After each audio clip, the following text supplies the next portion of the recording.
Welcome back to another video in Google Cloud series. In this quick video, I'm going to show you how to create a basic virtual machine in Google Cloud.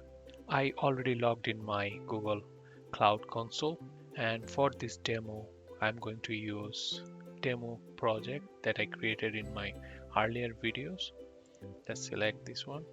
From left side navigation menu, select Compute Engine and then select VM instances. So we need to enable the engine API.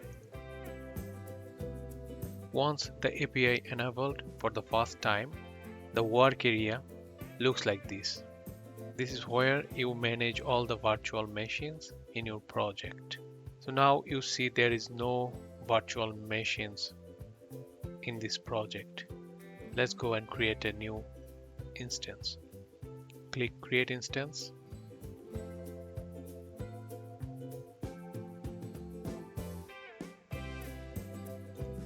So this opens virtual machine configuration page.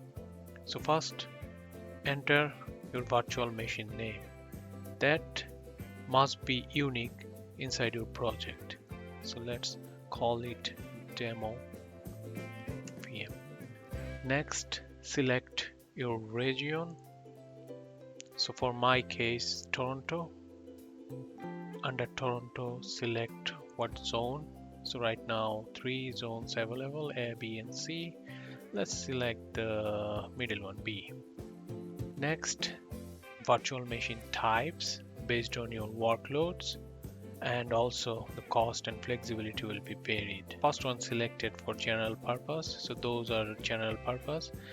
And what are the memories, CPUs, and how many cores are there.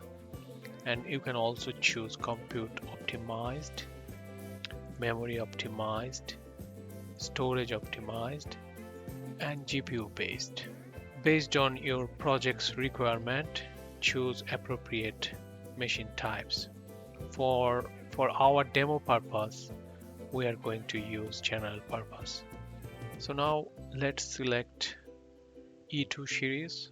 This is low cost and day-to-day computing. Here you can select what would be your virtual CPUs and memories. So you can choose different types available.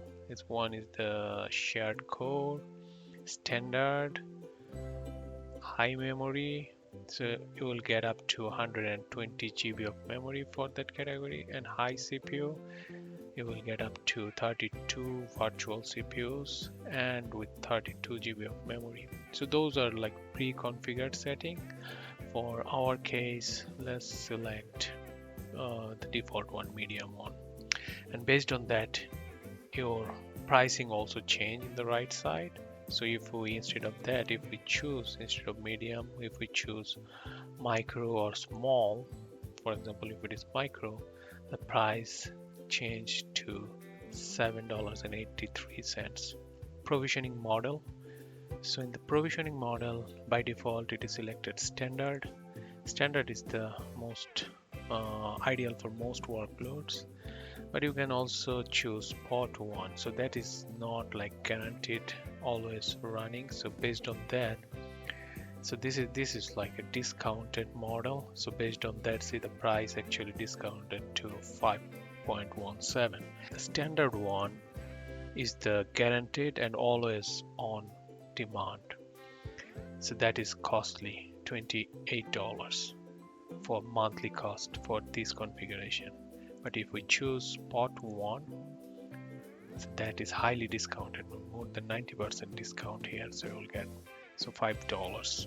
So let's choose port 1 for our demo purpose. Now let's go to the boot disk or operating system. So OS and storage from the left side. By default, the operating system is Debian Linux version 12. So we can change it from here. We can choose different operating systems. Even we have Windows Server. So Debian is good for now. And the version, let's keep the default one. and also boot disk type. You can choose balance, extreme persistent, SSD, or standard persistent disk. So let's just go with the default one for this demo. And size 10 GB is fine, and we can select. So there are some other options. So if you have a custom image, you can select and configure there, and snapshot, archive an existing disk if you have. So those options are there. So now let's see the data protection. So by default the snapshot will take, and the right side involves some cost here, and we can create schedule when to do our backup for our demo purposes. So we're choosing no backup. For your project purpose, choose appropriately. And also there are some options for replication, so we are just using default one. Now let's go to the network section. Here you can configure the firewall. For example, you can allow HTTP traffic if you want, based on your project's requirement. For this demo purpose, let's use HTTP and HTTPS both. So there are many configuration options available in this networking section, but for this demo we are using just the standard one. So next important thing is in security section, we should give permission to a service account. So by default, Google Cloud will create a new service account, but we can also assign our existing service account. For our case, we already created a demo service account in our earlier videos. So let's use this demo service account. And once all the configurations are done, hit create to create the virtual machine.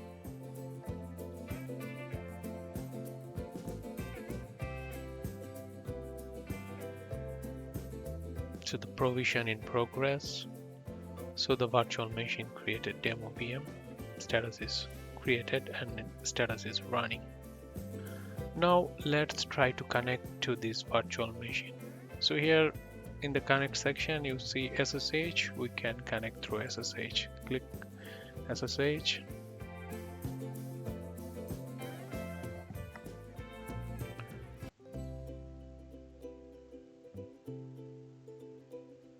So we already connected to the virtual machine, and we can run a command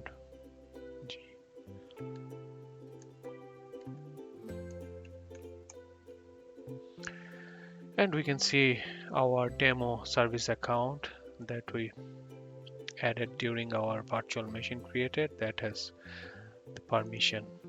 And that's all for today. We created a basic virtual machine on Google Cloud, and if you find this helpful, please like and subscribe for more GCP tutorials.